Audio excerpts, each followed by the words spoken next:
అనే ఇంకొక బోర్ వేసుకొని అలా ఆ విధంగా అప్పుల పాలై ఆత్మహత్యలకు గల కారణాల్లో ఒకటిగా అని చెప్తున్నాం మనము. సో వాటికన్నిటికీ పరిష్కారంగా మనం యాక్చువల్ గా ఉన్న బోర్లను ఎలా రీఛార్జ్ చేసుకోవచ్చు, ఎండిపోయిన బోర్లను ఎలా రీఛార్జ్ చేసుకోవచ్చు, అట్ ద సేమ్ టైం మనకున్న వాటర్ రిసోర్స్ ను వర్షాకాలంలో వచ్చేటువంటి వాటర్ ను మనం ఎలా నిల్వ ఉంచుకొని వాటి ద్వారా మనం రీఛార్జ్ చేసుకోవడము, ప్లస్ ఉన్న దాంట్లో ఎండాకాలం కానీ మిగతా కాలాల్లో ఈ నీటిని ఎలా వినియోగించుకోవడము అన్న కాన్సెప్ట్ మీద మనకు ప్రత్యేక సలహాలు సూచనలు ఇవ్వడానికి ఈరోజు మనతో పాటు కరణ్ గారు ఉన్నారు, కరణ్ రెడ్డి, సుభాష్ రెడ్డి గారు ఉన్నారు, నెక్స్ట్ వచ్చేసి సుధాకర్ గారు ఉన్నారు, శ్యామ్ ప్రసాద్ గారు ఉన్నారు. సో వీళ్ళు నలుగురు ఈ ప్యానెల్ ఏంటంటే మనకి ఈరోజు కన్క్లూజన్ కింద ఫస్ట్ కరణ్ గారు స్టార్ట్ చేస్తారు, బోర్ పాయింట్స్ అసలు ఎలా కట్టుకోవాలి, ఇంకుడు గుంత ఎలా కన్స్ట్రక్ట్ చేయాలని చెప్పేసి. తర్వాత మనకు సీనియర్ సుభాష్ గారు ప్లస్ సుధాకర్ గారు, శ్యామ్ ప్రసాద్ గారు వీళ్ళందరూ కూడా ఈ ఇంజనీరింగ్ డిపార్ట్మెంట్ లో రిటైర్ అయిపోయినటువంటి employees. At the same time people గురించి వీళ్ళు నలుగురు కూడా గ్రామ స్థాయిలో ఉన్నటువంటి రైతులకు ఎంతో కొంత సహాయం చేయాలి, ఈ నాలెడ్జ్ ను మన గ్రామీణ స్థాయిలోకి తీసుకెళ్లాలని అనుకునే వాళ్ళే వీళ్ళు నలుగురు కూడా. అందుకే వీళ్ళ ద్వారా ఈ రోజు మనము జూమ్ మీటింగ్ అటెండ్ అయినామండి. సో అది నా ఇంట్రొడక్షన్ వచ్చేసి నా పేరు బాలప్రసాద్ అండి. నా పేరు బాలప్రసాద్, మాది వచ్చేసి స్వగ్రామం దోమకొండ, కామారెడ్డి జిల్లా. ప్రస్తుతం నేను ఇక్కడ హైదరాబాద్ లో ఒక ఐటీ కంపెనీలో వర్క్ చేస్తున్నాను. అట్ ద సేమ్ టైం ఒకటి empowerment, village empowerment in 360 degrees అని చెప్పేసి దీంట్లో ఉమెన్ ఎంపవర్మెంట్, మెన్ ఎంపవర్మెంట్ అని, నెక్స్ట్ ఫార్మర్, స్టూడెంట్ ఎంపవర్మెంట్, అదే విధంగా ప్రొటెక్ట్ ఎన్విరాన్మెంట్ అని, ఈ అన్నిటి మీద ఒక 360 degrees లో ఒక విలేజ్ ను ఎలా సస్టైన్ చేయొచ్చు అనే దాని మీద క్లోజ్ గా దాదాపు ఒక 12 years నుంచి వర్క్ చేస్తున్నానండి. ఇదే ఈ 12 years లో దాదాపు కొన్ని వందల ఫ్యామిలీస్ ను మనం సెల్ఫ్ సస్టైన్ చేస్తున్నాం.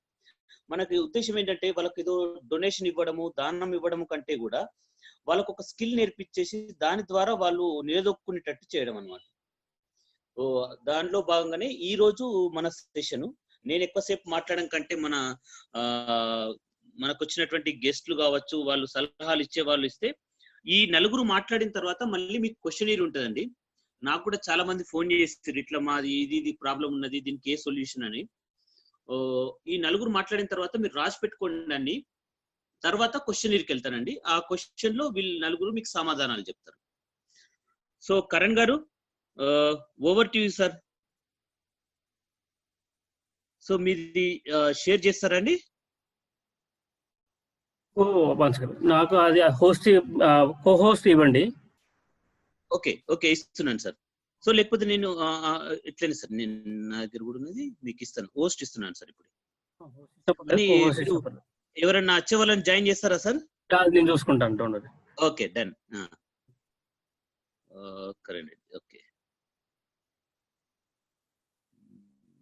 Request sir, done sir. రైతు మిత్రులందరికీ నమస్కారం అండి. నా పేరు కరుణ్ రెడ్డి. నాకు ఒక 16 ఎకరాల వ్యవసాయ క్షేత్రం ఉంది. వలిగొండ మండలం, యాదాద్రి జిల్లాలో మొగిలిపాక అనే గ్రామంలో ఒక 16 ఎకరాల వ్యవసాయం క్షేత్రం. దాంట్లో నేను గత 8 సంవత్సరాలుగా సేంద్రీయ వ్యవసాయం చేస్తున్నాను. దాంట్లో బేసికల్గా మా ఏరియా వచ్చేసేసి డ్రాట్ ఏరియా కిందకి వస్తుంది. అంటే మాకు తక్కువ వర్షపాతం, గ్రౌండ్ వాటర్ చాలా తక్కువ ఉండడం, కొన్ని మాకు ఏరియాలో బుల్డర్స్, గ్రానైట్స్ చాలా రాయి ఉంది, ఏనా ఉన్న ప్లేస్ మాది. సో బేసికల్గా మాకు వాటర్ తక్కువ. కాకపోతే నేను స్టార్ట్ చేసిన మొదటి సంవత్సరంలో నేను చూసింది ఏంటంటే వర్షం పడ్డట్టు వెళ్ళిపోతుంది. సో అట్లా నేను ఫస్ట్ నుంచి ఏదో వాటర్ కొన్ని నాకు అవసరం ఉన్నట్టు నాకు అనుగుణంగా నేను చేసుకుంటూ వచ్చినాను. అందులో రీసెంట్గా చేసింది బోర్వెల్ రీఛార్జ్ పెట్టి ఎప్పటిలో చేద్దాం అనుకున్నాను, బట్ ఫైనల్గా ఈ ఇయర్ అది ఎగ్జిక్యూట్ అయింది. సో నేను ఎలా చేసినానని, నేను బోర్వెల్ రీఛార్జ్ పెట్టి ఎట్లా చేసినాను, దాని అవుట్పుట్ ఎట్లా వచ్చిందని చూపిస్తాను. అది కాకుండా ఇంకేమేమి హార్వెస్టింగ్ టెక్నిక్స్ నేను చేసినాను, అది కూడా మీకు జస్ట్ ఎక్స్ప్లెయిన్ చేస్తాను విత్ ఫొటోస్తోని.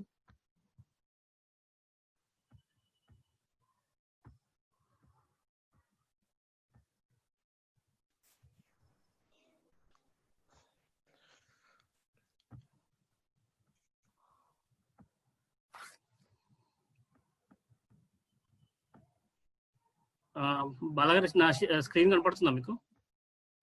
ఎస్ అండి, కనబడుతుందండి. ఎస్ సార్, కనబడుతుంది సార్, క్యారీ అండి సార్.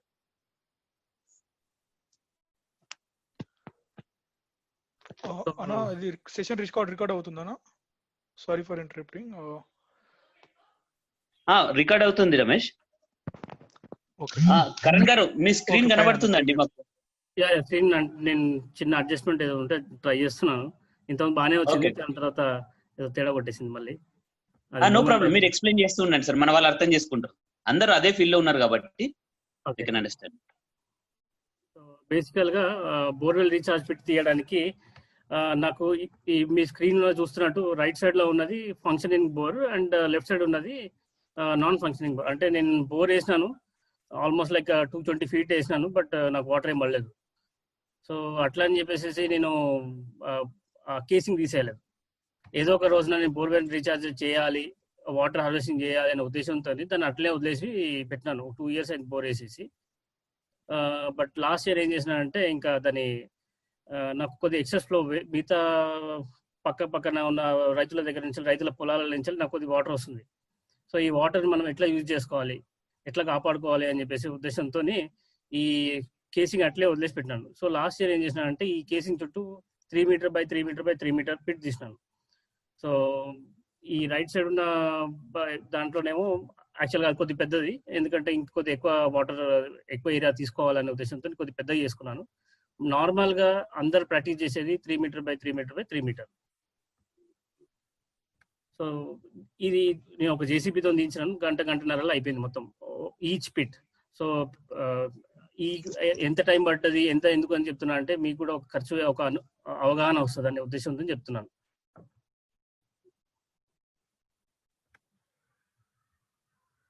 సో ఆఫ్టర్ పిట్ తీసుకున్నాక మనము హోల్స్ చేసుకోవాలి. హోల్స్ ఒక ఫింగర్ ఉన్నంత హోల్ చేసుకుంటే సరిపోతుంది. స్ట్రేట్ లైన్ లో కాకుండా జిగ్జాగ్ లో చేసుకుంటే ఏంటంటే కేసింగ్ స్ట్రెంత్ అట్లే ఉండిపోతుంది అండ్ కేసింగ్ ఫ్యూచర్ లో డ్యామేజ్ కాకుండా ఉంటుంది. దీంట్లో నాకు బోర్ ఆల్రెడీ ఉండే కాబట్టి కొద్ది జాగ్రత్త చేయాల్సి వచ్చింది, అదర్వైజ్ నార్మల్ గా చేసేసుకోవచ్చు.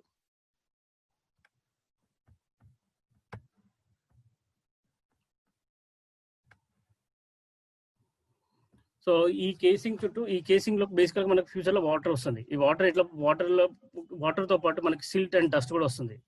ఈ డస్ట్ పోకుండా ఉండడానికి ఏం చేయాలంటే మనం ప్రొటెక్టివ్ కవర్ పెట్టుకోవాలి. ప్రొటెక్టివ్ కవర్ ఎట్లా, నేనేం చేశానంటే దీంట్లో మనకి హార్డ్వేర్ షాప్లలో పోతే ప్లాస్టిక్ మెష్ లాంటిది దొరుకుతుంది, ప్లాస్టిక్ దొరుకుతుంది, లేకపోతే క్లాత్ లాంటి చాలా సన్న దాంతో మనకి దొరుకుతుంది. మాక్సిమం ఒక 200 రూపాయలు మీటర్ అవుతుంది. అదొకటి. అండ్ దానికి సెకండ్ లేయర్ గా, దానికి సేఫ్టీగా ఇంకో ఐరన్ మెష్ తీసుకున్నాను. ఐరన్ కానీ అల్యూమినియం మెష్ కానీ దొరుకుతుంది మీకు. మొత్తం కలిపి 500 రూపాయలు అయిపోతుంది మీకు ఈచ్ ట్యూబ్వెల్ కి. సో ఇది చేసుకొని ఇట్లా కట్టేసుకుంటే రేపు ఫ్యూచర్ లో దాంట్లో సిల్ట్ పోతే మనకు ఫ్యూచర్ లో మోటార్ ఖరాబ్ అవుతుంది. సో దాని తర్వాత మనం చేయాల్సింది ఏంటంటే బేసికల్ గా సిల్ట్ వచ్చినా కానీ వాటర్ మనకు ఫిల్టర్ అవ్వకుండా లోపలికి పోవాలి. ఒకటేసారి డంప్ చేయకుండా బేసికల్ గా ఇది ఫిల్టర్ మోడ్ లాగా యాడ్ చేయాలి. దానికోసం ఏం చేస్తామంటే మనం పెద్ద బుల్డర్స్ తీసుకుని ఒక 40 to 50% ఆఫ్ బోర్వెల్ లో పిట్ లో మనం నింపుకోవాలి. సో దీంతో ఏమైతుందంటే మనకి గ్యాప్స్ ఇక్కడ వీటిలలో గ్యాప్స్ వస్తాయి. ఈ గ్యాప్స్ లోకి వాటర్ ఫిల్ అయిపోయి ఈ వాటర్ దీంట్లో పోవడానికి దాని టైం అది తీసుకుంటుంది. 1 second అండి. కరణ్ గారు ఎవరైనా వెయిట్ చేస్తున్నారట, జాయిన్ చేయండి. అడ్మిట్ చేస్తున్నాను. సో ఈ బేసికల్ గా మామూలుగా అయితే మన దగ్గర ప్రతి ఊర్లలో, ప్రతి గుట్టలలో దగ్గరనో, లేకపోతే మన పాత కొట్టం పక్కన మనకి రాళ్ళు, ఇట్లాంటి రాళ్ళు దొరుకుతుంటాయి. సో మా ఊర్లో ఒక ఆయన గోడ తీసేస్తుంటే, అంటే పాత గోడ తీస్తుంటే ఆ గోడలోకి వెళ్ళి నేను వేస్ట్ మెటీరియల్ తీసుకున్నాను. అదినంత వరకు మనకున్న పరిసరాల్లోకి వెళ్ళి ఉన్న రాళ్ళు కానీ ఇట్లాంటి మెటీరియల్ తెచ్చుకుంటే మనకి ఖర్చు తగ్గుతుంది. నాకు కాస్ట్ అయింది ఓన్లీ ట్రాన్స్పోర్టేషన్ కాస్ట్ అయింది. సో పర్ పీట్ అప్రాక్సిమేట్ గా ఎనీథింగ్ బిట్వీన్ 6 to 8 ట్రాక్టర్స్ ఇదైతే దీనికి కొద్దిగా తక్కువ పడ్డది, దీనికి కొద్దిగా ఎక్కువ పడ్డది. సో దీనికైతే 6 ట్రాక్టర్స్ పట్టింది, దీనికైతే 9 ట్రాక్టర్స్ బుల్డర్స్ పట్టినాయి. సో గుండ్లు కానీ బుల్డర్స్ కానీ ఏదైనా వేసుకోవచ్చు మనం. అల్టిమేట్గా ఏంటంటే పెద్ద పెద్ద సైజ్ ఉండాలి, దాని మధ్యలో గ్యాప్ ఉండాలి, అది మోటివ్. నెక్స్ట్ వచ్చేసి 20 mm to 40 mm రాళ్ళు వేసుకోవాలి. దాని మీద అనదర్ ఒక 2 feet వరకు. నెక్స్ట్ వచ్చి సన్న కంకర,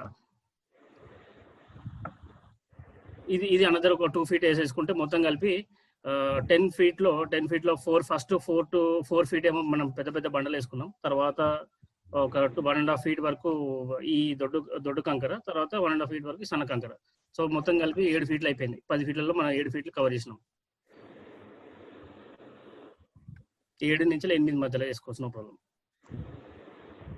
సో దీని తర్వాత నెక్స్ట్ లేయర్ వచ్చేసి యాక్చువల్గా ఇసుక పోయాలి.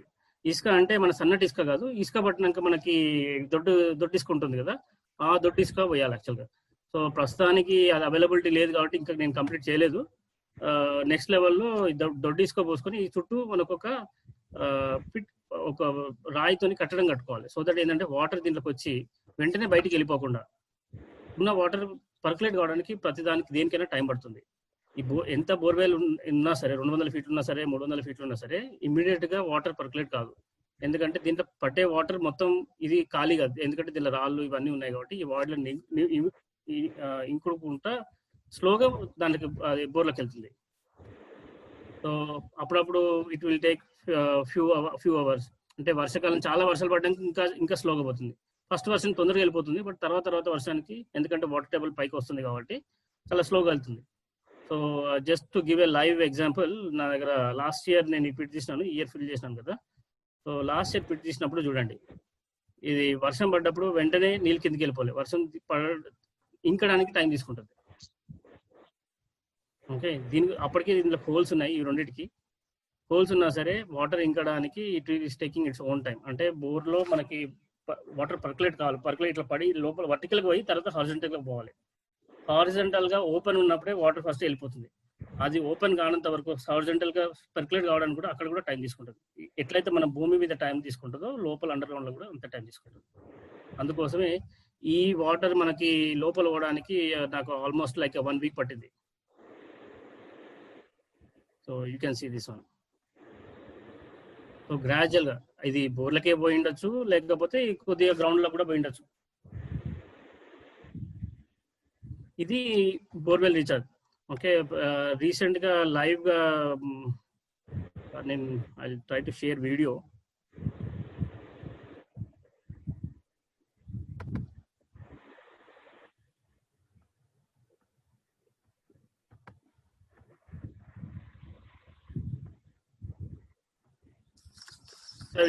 Can you see? యా, మేము ఇక్కడ కరణ్ గారు ఇది water harvesting methods for agriculture అని ఉన్నదండి. వీడియో కనిపిస్తుందా మీకు? వీడియో కనిపించట్లేదండి. వీడియో కనిపించట్లేదా? Okay, maybe you can close this session and you can close this screen. ఇది కనపడుతుంది కదా? ఇది కనబడుతుందండి. ఎస్ అండి.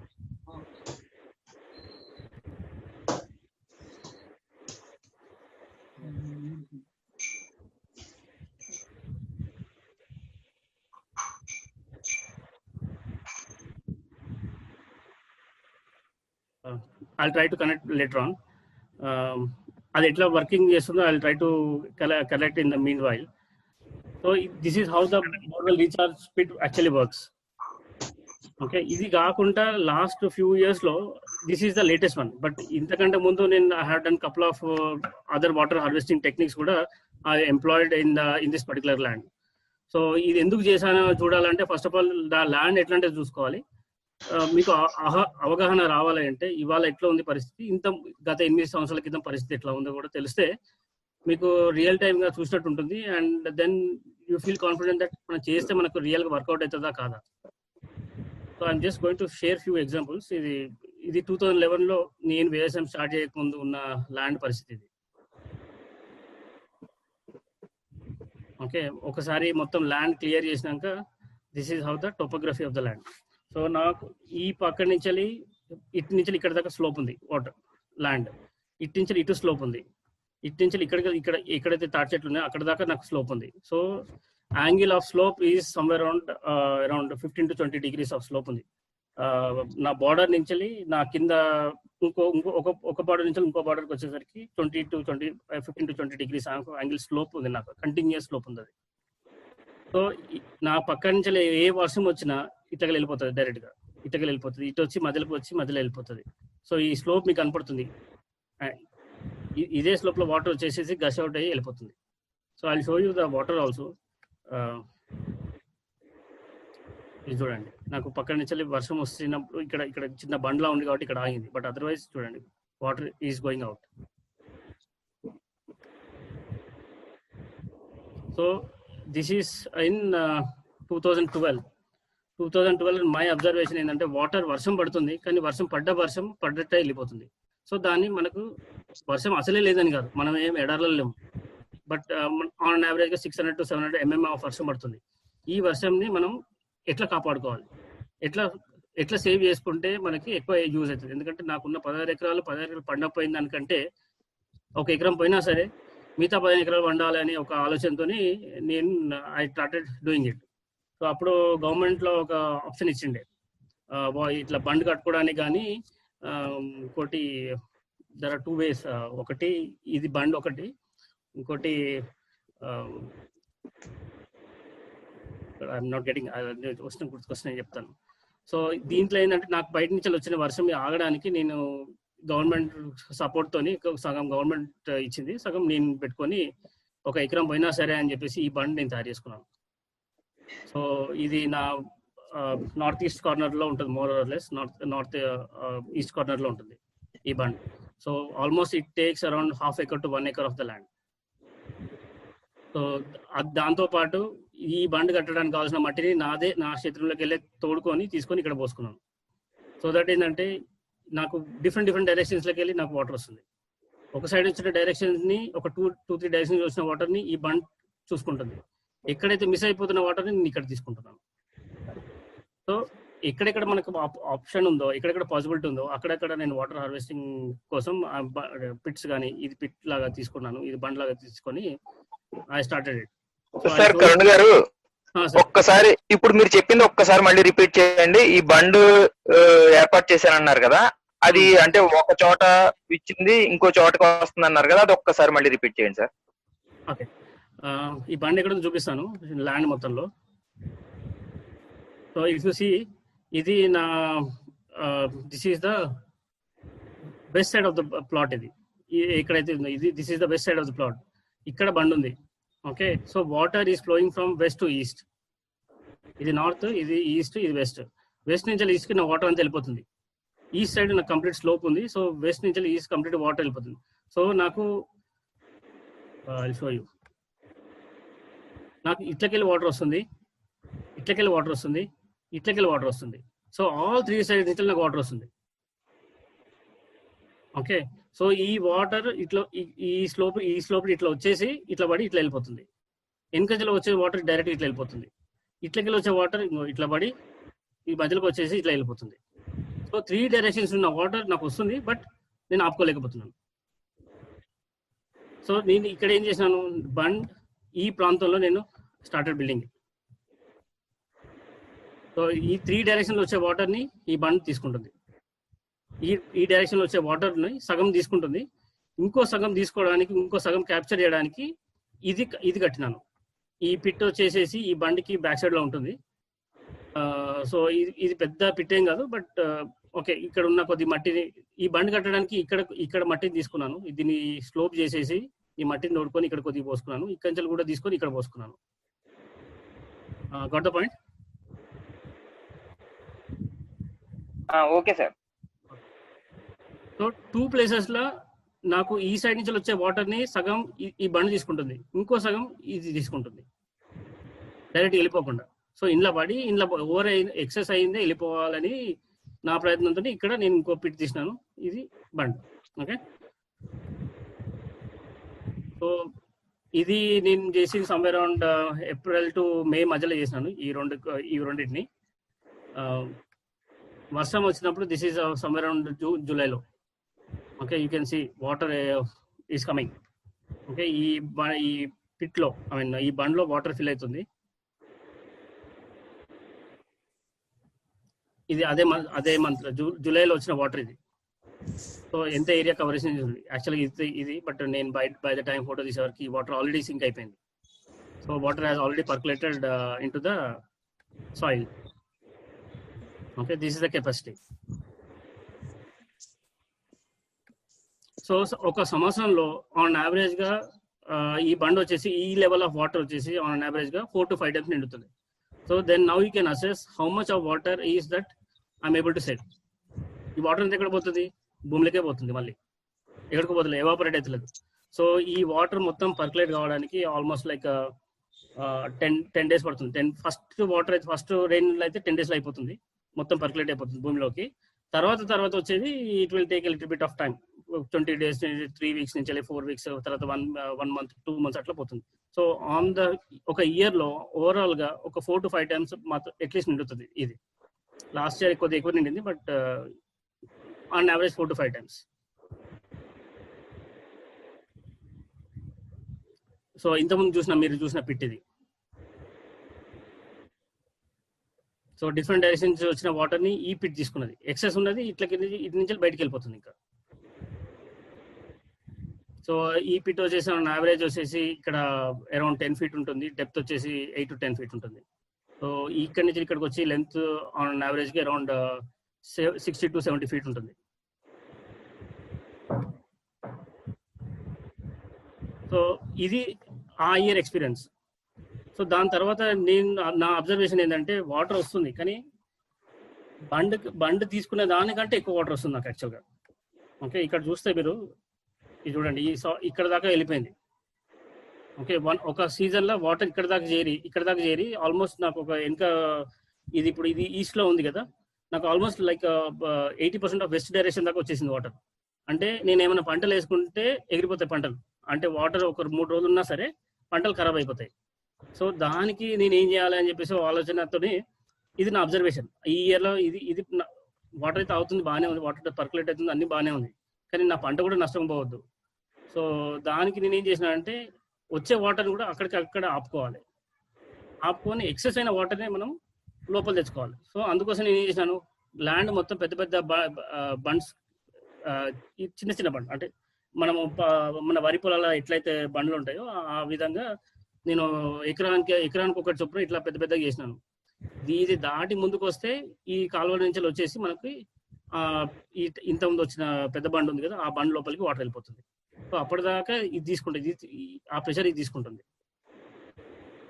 అట్లా అట్లీస్ట్ అరౌండ్ నేను ఒక 30 to 40% ఆఫ్ వాటర్ని నేను ఇక్కడే ఆపగలుగుతాను. మొత్తం ఒక దగ్గర ప్రెషర్ పడకుండా ఇక్కడ అవుతుంది అని చెప్పేసి నెక్స్ట్ ఇయర్ 2014లో నేను చేసిన ఇది. సో ఇదంతా 2014లో నేను ఇక్కడికి పెద్ద బండ్స్ వేసినాను. So that is almost like 2 feet 1.5 to 2 feet height ఉంటుంది కంఫర్టబుల్ గా, అంటే ఫోటోలో తెలుస్తలేదు. So each acre of land కి 1 to 1 ఈచ్ ఎకర్ ఆఫ్ ఈ సైజ్ ఆఫ్ బండ్స్ నేను చేసి వాటర్ని అక్కడికి ఆపడానికి ట్రై చేసినాను మాక్సిమం వరకు. సో ఈ బండ్ తయారు చేసి ఇప్పటికి మనకు వాటర్ రాబట్టి మనకి 2 ఏళ్ళు అయిపోయింది. సో దాంతో అంతకుముందు ఎప్పుడైతే నేను దానికంటే ముందు 2011లో నేను బోర్ వేసినాను, నాకు ఒక 1/2 minute నీళ్ళు పోస్తే 1.5 minute 2 నిమిషాలు ఆగేది నీళ్ళు రాకుండా. సో అంత టైం పట్టేది నాకు. ఎప్పుడైతే నేను ఈ బండ్ పోసుకున్నానో దాని తర్వాత ఈ వాటర్ హార్వెస్టింగ్ చేసినాను, సో నాకు రిలేటివిటీ ఆ టైం తగ్గింది. ఎప్పుడైతే ఏదైతే 1/2 minute ఆగేదో ఇప్పుడు నాకు ఆల్మోస్ట్ 1 minute ఆగి 1 minute పోస్తుంది. అంటే నా water table summer to summer, నేను కంపేర్ చేసి రెయినీ కాదు, summer to summer is actual way of comparison. So సమ్మర్లో నాకు 1 minute పోస్తే 1 minute అవుతుంది, అంటే నా వాటర్ టేబుల్ పెరిగింది అనే క్లారిటీకి నేను వస్తున్నాను. ఎందుకంటే నా పర్కులేట్ అయిన వాటర్ అల్టిమేట్ గా పోయేది ఎక్కడికి, భూమిలోకే పోతుంది. ఆ భూమిలోకి వెళ్ళి నేను బోర్వెల్ వెళ్ళి నేను తీసుకుంటున్నాను. So that is visible to me. అప్పటిదాకా నేను ఓన్లీ రెయిన్ఫెడ్ క్రాప్. అప్పటిదాకా ఈ ఏరియా మొత్తం మీరు ఎక్కడ చూసినా సరే అందరూ కందులు వేస్తారు. తప్పిపోయి నీళ్లు ఎక్కడైనా బావిలో నీళ్లు ఉంటే మాత్రం వారేస్తారు. ఆ వరి ఒక ఎకరం పండుతుంది. ఆ వరి బదులు ఎన్నోసార్లు చాలా మంది రైతులు చెప్పి చూసినాను, ఆ వరి బదులు ఇంకేదైనా పంట వేసుకుంటే 15 ఎకరాలు పండించుకోవచ్చు అంటే అది చాలా మందికి నచ్చదు అది. ఇప్పుడు కూడా అంతే. సో నేనైతే వరి చేయదని డే వన్ డిసైడెడ్, ఎందుకంటే నాకు వాటర్ లేదు. ఉన్న వాటర్ తోని ఇంకో 10 ఎకరాలు పండించుకోవాలని చూడాలని నా ఉద్దేశం. సో ఎప్పుడైతే వాటర్ టేబుల్ పెరిగిందో నేను ఇంకా రెయిన్ ఫెడ్ క్రాప్స్ పోవాల్సిన అవసరం లేదు, I can next go in to the next level అని చెప్పేసి లాంగ్ టర్మ్ క్రాప్స్ పోదామని చెప్పేసి I prepared my self and started with mango farming. First ఇయర్లో 2014లో ఒక 6 ఎకరాలు మామిడి తోట వేసినాను. 30 to 35 feet మధ్యలో గ్యాప్ తీసుకొని యూ కెన్ సీ ఇక్కడ ఒక 6 ఎకరాలు వేసినాను. ఎట్లుంటుంది చూద్దాం, ఈ సంవత్సరం చూద్దాం ఎట్లుంటుంది మనకి రిజల్ట్ అని. ఎందుకంటే అప్పటిదాకా ఆ చుట్టుపక్కల ప్రాంతంలో ఎవరు మామిడి తోటలు వేయలేదు. అందరూ కందులు పత్తి ఈ రెండింటి మీద ఆధారపడతారు, మాక్సిమం వరిపోతారు బెస్ట్ కేస్ సినారియోస్ లో. యా కరణ్ గారు థ్యాంక్ యూ అండి. సో మనకు మీరు అంటే క్వశ్చన్స్ తీసుకునే ముందు మనకు ముగ్గురు వచ్చిరండి మన సీనియర్ ఇంజనీరింగ్ డిపార్ట్మెంట్ నుంచి. యాక్చువల్ గా నేను మీ నలుగురిని కూడా కలుపుదామనే ఒక సదుద్దేశం అండి, ఎందుకంటే మీరు నలుగురు గ్రౌండ్ లెవెల్లో పనిచేస్తున్నారు. సో వాళ్ళు కూడా కొన్ని సలహాలు సూచనలు ఇచ్చిన తర్వాత మనం క్వశ్చన్స్ తీసుకుందామండి. యా సుధాకర్ గారు, శ్యామ్ ప్రసాద్ గారు సార్, సుధాకర్ రెడ్డి సార్ మీరు అన్మ్యూట్ చేయాలి. సుధాకర్ రెడ్డి గారు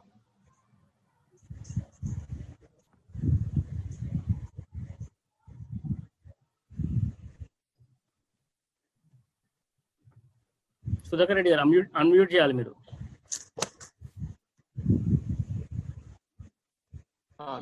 ఈ లోపల శ్యామ్ సుధాకర్ గారు వచ్చారు కదా సార్. సార్ నమస్కారం సార్. నమస్కారం అండి అందరికి. శ్యామ్ ప్రసాద్ బాలప్రసాద్ గారు, కరణ్ రెడ్డి గారు, అందరికి నమస్కారం సార్. నేను ఒక ఇంజనీర్ ని, ఇప్పుడు వ్యవసాయంలో 10 ఏళ్ళ నుంచి చేస్తాను. మాది కొడంగల్ దగ్గర రేగడి మైలారం అనే ప్లేస్.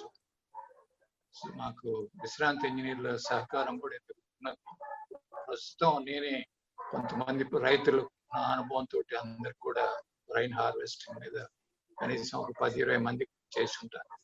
అది కూడా వాళ్ళందరి సహకారం ప్లస్ నేను నేర్చుకున్న విషయాలు కూడా జత చేసుకొని చాలా వరకు ఇట్లా వారు చెప్పినారు, మంచి విషయాలు చెప్పారు కరుణ్ రెడ్డి గారు. ప్రాక్టికల్ గా ఎప్పుడు కూడా నేను ఓత్ తీసుకున్న గ్రూప్ లో వరి అనేది వేయకూడదు అనేసి సీజన్ నుంచి కంప్లీట్ గా మానేసి ఇప్పుడు కందులకు కానీ పడతికి కానీ ఇప్పుడు ఏమవుతుందంటే వారు చాలా మంచి విషయాలు చెప్పారు ఎవరు కరుణ్ రెడ్డి గారు. లైఫ్ ఇరిగేషన్ కావాల్సిన నీళ్లు ఇవ్వలేకుండా లైన్ ఫెడ్ మీద ఆధారపడి చివరి దశలో లైవ్ ఇరిగేషన్స్ పూత దశలోనూ కాత దశలోనూ నీరు ఇచ్చుకోలేని పరిస్థితిలో ఉన్నారు. అంటే water use is one aspect, water use efficiency is another aspect. రెండోది క్రిటికల్ టైంలో వాటర్ ఇవ్వలేకపోవడం, వాటర్ ఉన్నదనే దాని మాట పక్కన పెట్టి ఉన్న వాటర్ ని ఏ సీజన్ లో ఎప్పుడు ఏ పంటకు ఎట్లా వాడుకోవాలనే విచక్షణ రైతుకు లేరు. చాలా మంచి విషయాలు చెప్పారు కరణ్ రెడ్డి గారు. మీరు మామిడి వేసుకుంటారా, అగ్రో ఫారెస్ట్రీ వేసుకుంటారా, అది తర్వాత విషయం. So when once you know the distinction between water use and water use efficiency, then రైతుకి అన్ని తెలిసిపోయినట్టు. పంటలో ఎప్పుడైతే వాటర్ సేవ్ చేసుకోవటం మెథడ్స్ అందరికి ఇవాళ రేపు అందరికి తెలుసు. కింద వచ్చి 10 ఫీట్ల హైట్ లో మనం తోకున్నప్పుడు ఎక్కువ వర్షం ఉంటే ఎక్కువ విడ్త్లో దాని సైజులు పెంచుకుంటూ ఉంటాం. తక్కువ వచ్చినప్పుడు తక్కువ 10 ఫీట్లు లోతు చూసుకుంటాం. అది స్టాండర్డ్ డైమెన్షన్. అది మన శ్యామ్ ప్రసాద్ రెడ్డి వాళ్ళ డైరెక్షన్, వాళ్ళ రికమెండేషన్స్ అన్ని కూడా ఉన్నాయి, వాళ్ళకి బాగా తెలుసు. ప్రస్తుతం నేను చెప్పదలుచుకుంది ఏంటంటే, నేను ఆ విషయాలకి వాళ్ళు ఇద్దరు నిష్ణాతులు ఆల్రెడీ వాళ్ళు చెప్పారు కాబట్టి ఆ విషయాన్ని నేను చెప్పదలుచుకున్నాను. ఒక రైతు బాధితుడుగా, అంటే నీవు ఉండి చేసుకోలేని పరిస్థితిలో రైతు ఇప్పుడు సతమతం అయిపోతుంది. అందుకని ఆ రైతు యాంగిల్లో నేను చెప్పదలుచుకున్నది ఏంటంటే, water use and water use efficiency దాని మీద నేను మాట్లాడుతున్నా. వాటర్ వినియోగం మీద మాట్లాడుతున్నా. వాటర్ వినియోగం అంటే రైతు ఏ రకంగా తీసుకొచ్చి తన పొలంలో నీరుని చేసుకుంటున్నాడు, నిల్వ చేసుకుంటున్నాడు, అదే నీటిని పంటకు వచ్చేసరికి ఏ రకంగా ఛానల్ పంపించుకొని రైతు ఆ పంటలోని వేర్లలో సరిగా వినియోగించుకోలేనైతే సామర్థ్యం ఉన్నట్టు. ఆ సామర్థ్య అంటే వినియోగ సామర్థ్యాన్ని ఎప్పుడైతే మనం పెంచుకోగలమో అప్పుడే వాటర్ యూజ్ ఎఫిషియన్సీ పెరుగుతుంది. మీరు ఇప్పుడు నాకు అదృష్టవశాత్తు నాకు 4 ఇంచులు పడింది, కానీ నేను సరిగా వాడుకోలేదను